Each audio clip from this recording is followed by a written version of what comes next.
बच्चों, आज अपन स्टार्ट करेंगे हमारा एक फ्रेश टॉपिक केमिकल काइनेटिक्स के एनसीईआरटी को। ठीक है, तो केमिस्ट्री एवरी नेचर कंसर्न होता है चेंज सब्सटेंस जो कि वेल डिफाइंड प्रॉपर्टीज होता है कन्वर्ट होगा chemical reactant into the substance with different properties. और किसी भी केमिकल रिएक्शंस होने के लिए जो केमिस्ट होता है ना बच्चों, वो क्या फाइंड करेगा, वो मेनली देखेगा फिजिबिलिटी ऑफ केमिकल रिएक्शन जिसमें वो प्रीडिक्टेड होगा थर्मोडायनामिक्स से, जैसे कि तुमने देखा है डेल्टा जी नेगेटिव होगा और कांस्टेंट टेंपरेचर प्रेशर फिजिबल होगा।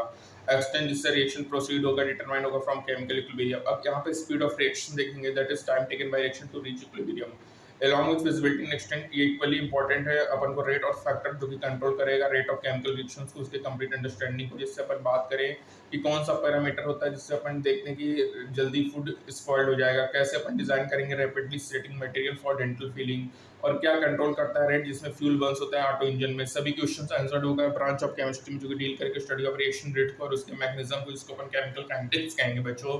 जो वर्ड काइनेटिक्स होता है वो डेराइव्ड होता है काइनेसिस, जिसमें मूवमेंट होगा। थर्मोडायनामिक अपन को फिजिबिलिटी ऑफ रिएक्शंस के बारे में बताता है और केमिकल काइनेटिक्स अपन को रेट ऑफ रिएक्शंस के बारे में बताता है।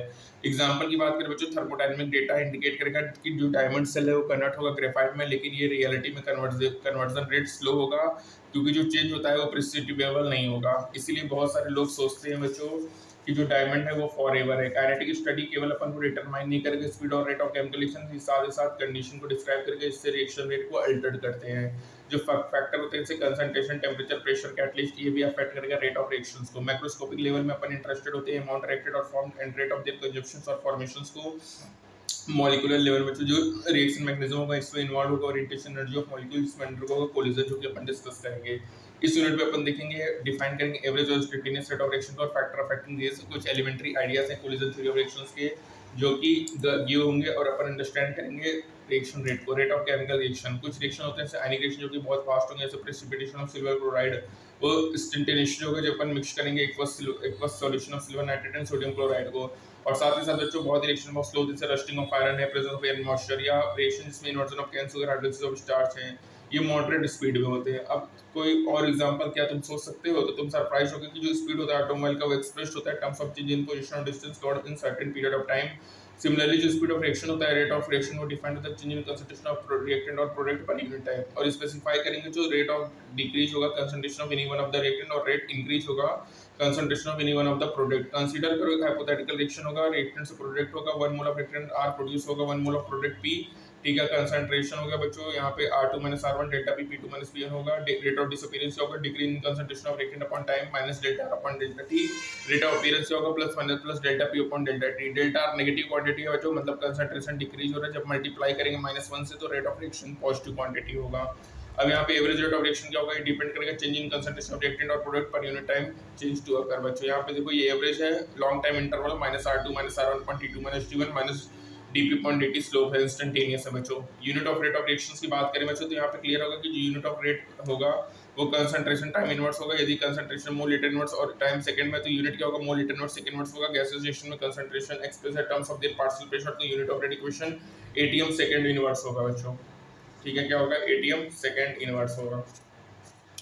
अब यहाँ पे अपन इंस्टेंटेनियस रेट के बारे में देखेंगे। एवरेज होगा, average rate can not be used होता है predict rate of reaction at a particular instant, ये कांस्टेंट होगा फॉर टाइम इंटरवल जिससे कैलकुलेटेड होगा। एक्सप्रेस होगा rate moment of time determine होगा, इंस्टेंटेनियस रेट ऑब्टेन होगा। Average rate response time interval dt approaches 0 होगा मैथमेटिकली। यहाँ पे बच्चों minus delta R upon delta T is equal to delta P upon delta T या minus 0 upon dt is equal to dp upon dt होगा बच्चों। ठीक है, अब यहाँ डिटरमाइन करेंगे, ड्रॉ करेंगे tangent either of the curve of concentration R and P versus time और कैलकुलेट करेंगे स्लोप को। प्रॉब्लम देखो R * 600 सेकंड में एग्जांपल में कैलकुलेटेड को प्लॉट करेंगे concentration of butyl chloride as a function of time. यहाँ टेंजेंट ड्रॉ करेंगे जो कि टच करेंगे कर्व को t = 600 में, जो स्लोप होगा टेंजेंट का वो होगा -dr/dt। ठीक है, तो यहाँ पे देखो तमाम रेट अपन तमाम सेकंड में 250 सेकंड हो गया बच्चों, 350 450 में R इंस्टेंटेनियस निकाल लेंगे। अब यहाँ पे कंसीडर करो एक रिएक्शन है बच्चों। ठीक है, इस रिएक्शन को देखना, तो इस रिएक्शन में क्या है कि HI है plus Cl2 HgCl2। Stoichiometric coefficient को देखेंगे बच्चों तो यहाँ रिएक्टेंट साइड है तो यहाँ पे नेगेटिव आएगा -ΔG/ΔT माइनस ΔCl2/ΔT, और वो प्रोडक्ट साइड है तो यहाँ पे प्लस हो गया ΔGCl2/ΔT। अब यहाँ पे जो रेट ऑफ डिसअपीयरेंस है रिएक्टेंट का वो सेम होगा rate of appearance of product में। अब यहाँ पे फॉलोइंग रिएक्शन में 2 मोल HI डिकम्पोज हो रहा है, प्रोड्यूस कर रहा है 1 मोल ईच ऑफ H2 और I2। अब यहाँ पे जो एक्सप्रेस करेंगे रेट ऑफ सच रिएक्शन, जहाँ पे स्टोइकोमेट्रिक कोएफिशिएंट होगा रिएक्टेंट और प्रोडक्ट का वो इक्वल नहीं है तो रेट ऑफ डिस्ट्रीब्यूशन होगा वन ऑफ द रिएक्टेंट या rate of variation of product को डिवाइड होगा उसके स्टोइकोमेट्रिक कोएफिशिएंट से। यहाँ पे जो rate of consumption of HI है वो ट्वाइस है rate of formation of H2 और I2 से, और उसको अपन इक्वल करने के लिए डिवाइडेड बाय 2 करेंगे तो रेट ऑफ रिएक्शन क्या होगा, half HI minus half H delta H upon delta T delta H2 upon delta T delta I2 upon delta T। इसी तरह बच्चों ये रिएक्शन है 5Br minus BrO3 minus plus 6H plus, बच्चों यहाँ पे देखो rate 1/5 BrO3 minus stoichiometric coefficient से डिवाइड कर देंगे 1/1 1/6H delta H plus upon delta T। ठीक है, अब गैसियस रिएक्शन के लिए कांस्टेंट टेंपरेचर में कंसंट्रेशन डायरेक्टली प्रोपोर्शनल होगा पार्शियल प्रेशर ऑफ स्पीसीज के, और यहाँ पे जो रेट होगा एक्सप्रेस्ड होगा rate of change in partial pressure of the reactant और द प्रोडक्ट पे।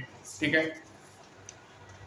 अब यहाँ पे बच्चों अपन देखेंगे factor influencing rate of reactions को। बच्चों देखो तो रेट ऑफ रिएक्शन डिपेंड करेगा एक्सपेरिमेंटल कंडीशन जैसे concentration of reactant pressure in case of gases temperature और कैटलिस्ट पे। ठीक है, किससे बच्चों, कंसंट्रेशन ऑफ रिएक्टेंट गैस के केसेस में प्रेशर और टेंपरेचर और कैटलिस्ट। डिपेंडेंसी की बात करें बच्चों तो रेट ऑफ केमिकल रिएक्शन जो होता है गिवन टेंपरेचर में डिपेंड करेगा कंसंट्रेशन ऑफ वन और मोर रिएक्टेंट प्रोडक्ट में जो रिप्रेजेंटेशन होगा रेट ऑफ रिएक्शन को उसको कंसंट्रेशन ऑफ रिएक्टेंट में उसको रेट लॉ कहेंगे, जिसको रेट इक्वेशन या रेट एक्सप्रेशन भी कहते हैं। रेट इक्वेशन और रेट कांस्टेंट जो रिजल्ट होगा वो बताएगा रेट ऑफ रिएक्शन डिक्रीज होगा passage of time, concentration of reactant decrease करेंगे, रेट जनरली इंक्रीज होगा जब रिएक्टेंट कंसंट्रेशन बढ़ाएंगे। तो मतलब रेट ऑफ रिएक्शन डिपेंड करेगा कंसंट्रेशन ऑफ रिएक्टेंट पे।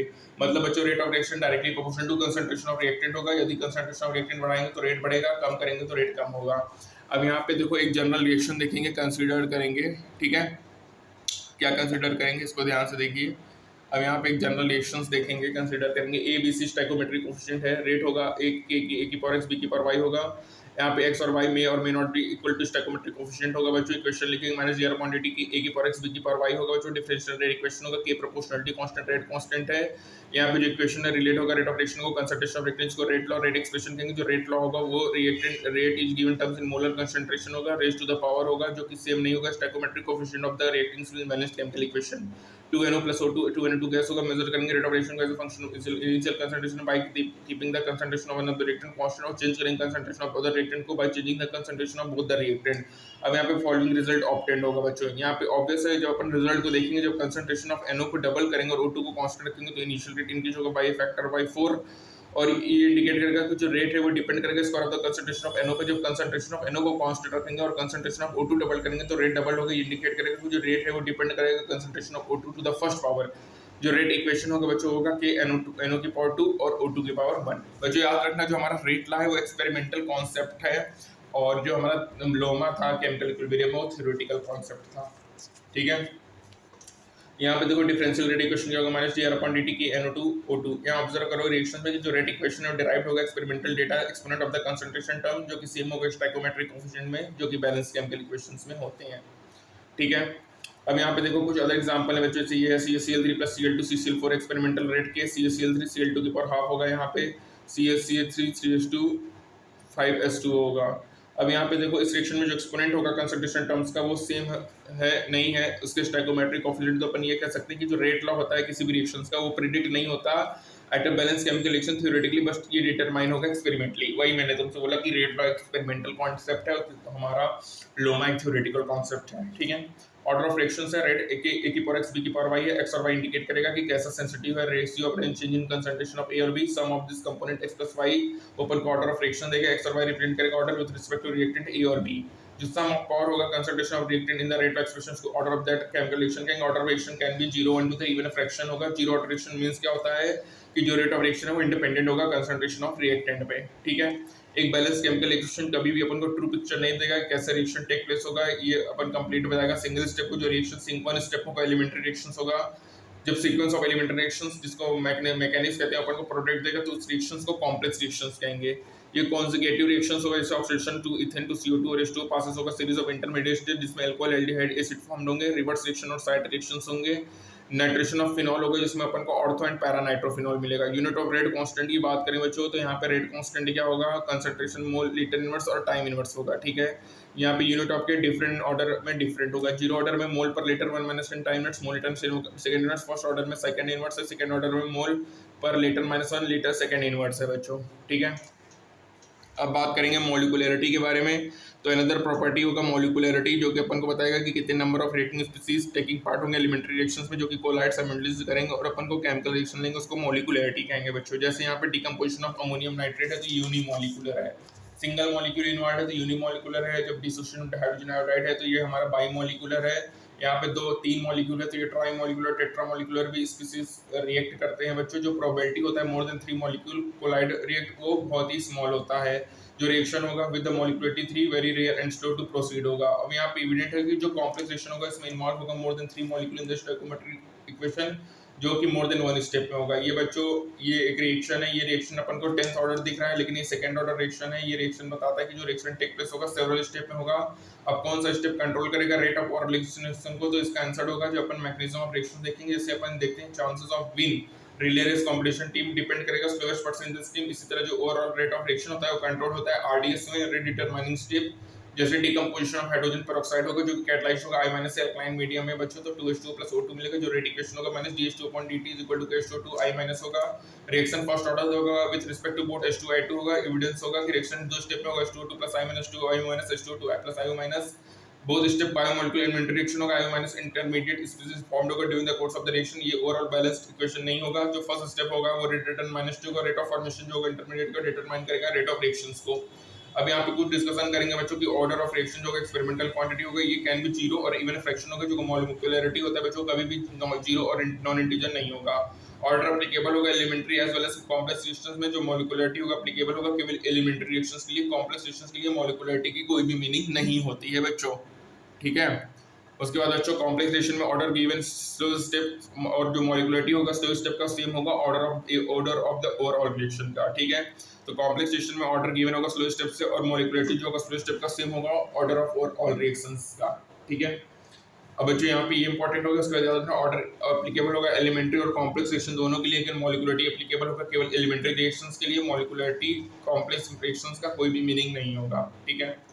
और order of reaction experimental quantity है जीरो इवन फ्रैक्शन होगा, लेकिन मॉलिक्यूलरिटी कभी भी जीरो और नॉन इंटीजर नहीं होगा बच्चों। कॉम्प्लेक्स रिएक्शन में जो हमारा स्लो स्टेप होता है वही हमारा आरडीएस होता है, रेट डिटरमाइनिंग स्टेप होता है, ठीक है। तो बच्चों यहाँ पे हमारा फर्स्ट पार्ट कंप्लीट होता है। Second part integrated rate equation अपन नेक्स्ट टर्म में करेंगे। तब तक के लिए स्टे ट्यून्ड, थैंक यू।